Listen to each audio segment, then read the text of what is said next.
ना खरीदो तब खरीदारी होती है। सरकार पीछे हट रही है। शांता कुमार कमेटी की रिपोर्ट है कि भंडारण नहीं करेंगे गोदामों में और खरीद नहीं करेंगे, और भंडारण और खरीद नहीं करेंगे तो एमएसपी तुम घोषित कर देना, प्राइवेट आदमी एमएसपी पे खरीद नहीं पाएंगे। आज भी केवल 6% किसानों को एमएसपी है। फिर ठेका आ गया, ठेका खेती करवाएंगे। जब किसान यहां बर्बाद हो लेगा फिर ठेके बजाएगा, और ठेका खेती का मालूम है, रोज टीवी में चैनल पा रही है। इसलिए हम ये करें जो कानून है, अब हमारी समझ में आ रहा है कि ये चिंता क्यों हो रही थी। लोग कह रहे हैं कि भाई हमने ये मांग कौन करी, जबरदस्ती क्यों कर रहा है। आप नौलखा के पास, पानीपत के पास नौलखा में जाओ, 100 एकड़ से ज्यादा जमीन अडानी ने खरीद करके 5 मई में अध्यादेश आते हैं, उससे पहले पूरे देश में जमीन सौदे हो रहे हैं और गोदाम बनने शुरू हो गए हैं। उनकी चिंता है, किसानों की चिंता नहीं है, हमारी चिंता नहीं है। इसलिए निश्चित तौर से हम किसान के साथ खड़े हैं, इस कानून का विरोध करते हैं, किसान आंदोलन का पुरजोर समर्थन का ऐलान करते हैं। हम ये साफ तौर से करते हैं। बोलना अब रही यूनिवर्सिटीज की बात, थोड़ा सा 5 मिनट लगाना जरूरी था। अब आपका हालत भी ये है, अब ये HRMS आ गया, यह तुमने मांग करी थी कतारिया साहब, जबरदस्ती थोप रहे, बोला ना HRMS लो, डाटा अपलोड करो, और अभी तक तो तुम कह रहे हो कि हमने ना करा। आज चिट्ठी आने वाली है कि जो HRMS के मार्फत डाटा अपलोड नहीं करेगा उसको तनख्वाह नहीं मिलेगी। ये बाहर जो विभाग में उन्होंने भी ऐसे किया है, और इसका मतलब क्या है, जो हमारी स्वशासी संस्था है, ऑटोनोमस बॉडी है, ये खत्म होकर के पूरी तरीके से कंट्रोल सरकार के पास आ जाएगा।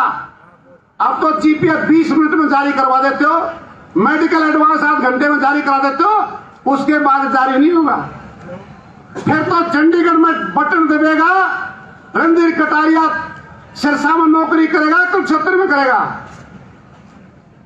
अब ये तुम देख लो, अभी विश्वास नहीं होगा कि ऐसे होगा, लेकिन हम कह रहे हैं ये इसी प्रकार से जो कॉमन कैडर के नाम पर हमारा पूरा का पूरा कंट्रोल ये ले करके, जो हमारी यूनिवर्सिटी में जो यूनियन है, एसोसिएशन है, वो मजबूत है, और योजनाबद्ध तरीके से सारी यूनिवर्सिटी में निगाह मार कर देख लो, टॉर्च लेकर के देखो कि रजिस्ट्रार और वीसी कौन लगा रखे हैं। उनके जिम्मे काम यही है कि एसोसिएशन का इलाज करना है, पूरी तरीके से खत्म करना है। उनको एक टारगेट दे रखा है और वो धीरे धीरे आगे बढ़ रही है।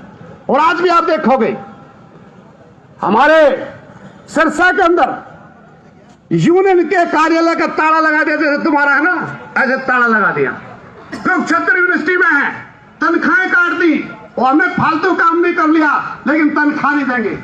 फरीदाबाद YMCA है, ऐसा वीसी रजिस्ट्रार है कि तनख्वाह नहीं मिलती है, पेंशन को पेंशन नहीं मिलती है, कंस्ट्रक्शन के ठेकेदार को 7-8 करोड़ की पेमेंटें दिए जा रहे हैं।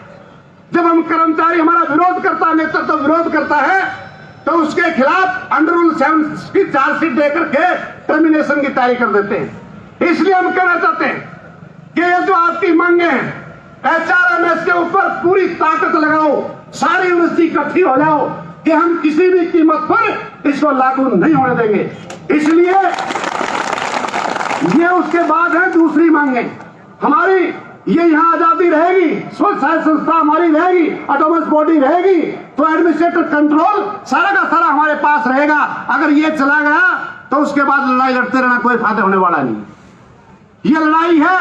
दूसरे जो कोर इशू है, कच्चे कर्मचारी पक्के हों, आने वाले टाइम में पक्का कर्मचारी घर जाएगा, ठेका कर्मचारी आएगा, रेगुलर कर्मचारी को ढूंढते रह जाओगे, मिलेगा नहीं। अगर इस ताकत को हमने इकट्ठा नहीं किया और ये ताकत इकट्ठी हो गई, हमारी भी बहन जी आई थी, बोला पक्के का तो छोड़ दो, 14-14 साल हो गए, नौकरी रखा ढंग की बात कर रहे हैं। हम ये दावा के साथ कह सकते हैं, भरोसा दे सकते हैं, फेडरेशन के चेयरमैन की तरफ से आपकी सारी फेडरेशन आई है, अगर एक पद होकर के लड़ेंगे तो नौकरी नहीं हटेगी, आपकी नौकरी पक्की भी होगी। हम साफ तौर से कहना चाहते हैं। एमपीएस वाले साथी सुन ले, ये इशू पूरे देश का है। हरियाणा सरकार के ऊपर हमने 1,40,000 कर्मचारी हैं। सरकार को ड्राफ्ट भेज रखा है, सरकार ने नीचे डाउन मार कर रखा है कि अपनी अपनी रिपोर्ट दो।